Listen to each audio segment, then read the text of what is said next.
Hi, Frankly Rio here with another installment of the Second American Civil War. James Joseph and Guillermo Strauss agreed with a lot, but one thing they agreed on a lot. One thing they could not agree on is the best description of the left. Who are the left, and how do they differ from the not left? Okay, so they offered their different analogies. Guillermo Strauss first, which is what we'll cover today.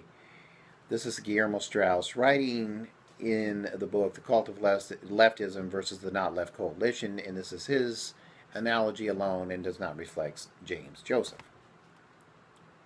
The left should be best be thought of as a giant flock of sheepish sheep with rabid beards and trigger-happy shepherds.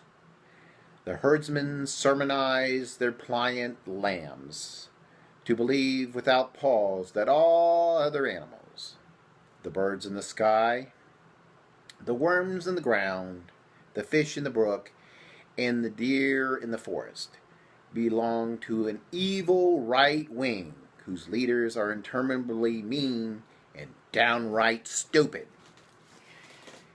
Well, Strauss hit the nail on the head. That's good water. He hit the nail on the head. One of the important things here is the left does not understand the not left. They tend to project what they see in the mirror onto this fictitious, mythical right wing. And in the words of Strauss, the birds in the sky, the worms in the ground, the fish in the brook, and the deer in the forest, they're all the same thing. We, the not left, we know Lakshmi Singh. We know the left. We know Diane Rehm. We know Al Franken. I've read, I think, every book that Al Franken wrote. I read 2 of Thomas Friedman's books, The Lexus and the Olive Tree, and The Earth is Flat, or The World is Flat, whatever it is. I think Maureen Dowd's psychoanalysis, for lack of a better term, of George Bush was spot on.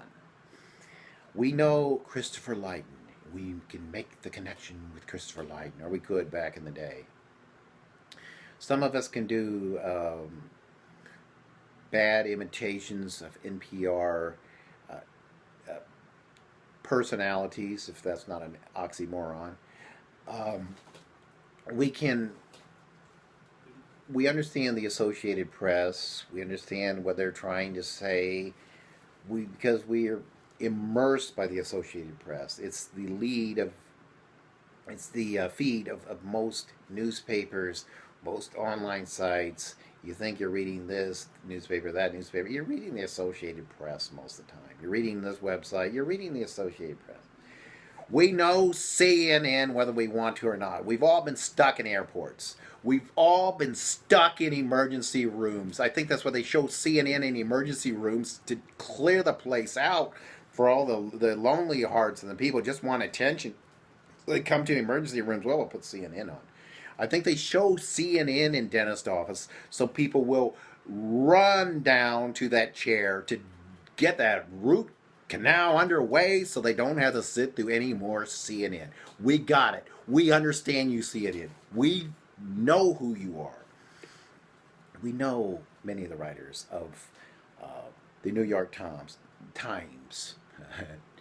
Thomas Friedman, Maureen Dowd, Krugman on all of his brilliant stock market predictions. We know the left. The left does not know the not left. As I mentioned, they project onto others what they see in the mirror, and they think that we are as brain dead, as groupthinkish, as lockstep as they are. I'm going to conclude this shortly and pick up where I left off. Please excuse this abrupt transition.